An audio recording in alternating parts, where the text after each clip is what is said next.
Mwananchi ukurasa wa 6 limeandika dada wa Polepole azusha mapya.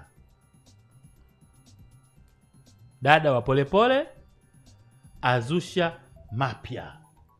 Lakini pia kuna picha hapa inamonyesha mama mzazi wa aliyekuwa balozi wa Tanzania Humphrey Polepole akiwasili kwenye mahakama kuu akiambatana na ndugu zake.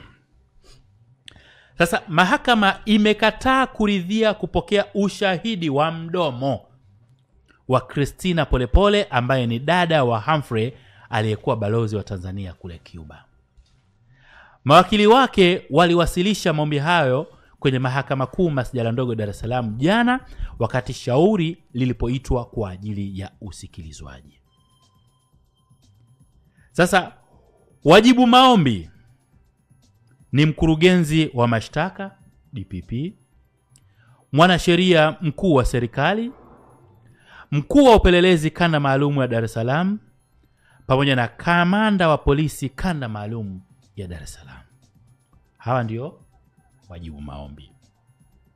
Akitoa uamuzi huo, Jaji Magimbe alisema ingawa vifungu vya sheria vilivyotajwa na mawakili wa pande zote vinaruhusu mahakama kupokea ushahidi wa mdomo, lakini shauri hilo tangu linaanza limekuwa linaendelea kwa utaratibu wa viapo.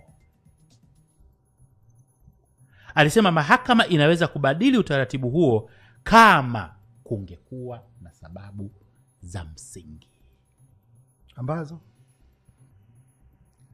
Jaji alisema kwamba kwa kuwa ushahidi unaodaiwa ulitolewa Julai, waombaji walikuwa na nafasi ya kufanya hivyo mapema na kwamba waliomba kuleta kiapo cha ziada, lakini jana waliomba tena kuleta ushahidi mwingine kwa mdomo.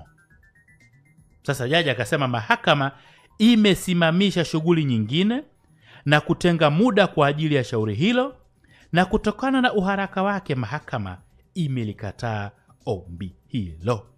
Hivyo basi maombi ya kuleta ushahidi kwa mdomo wa Christina Polepole yamekataliwa na mahakama.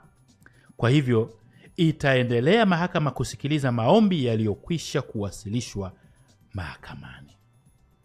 Kwa ufupi ombi la kina Kibatala limepigwa chini.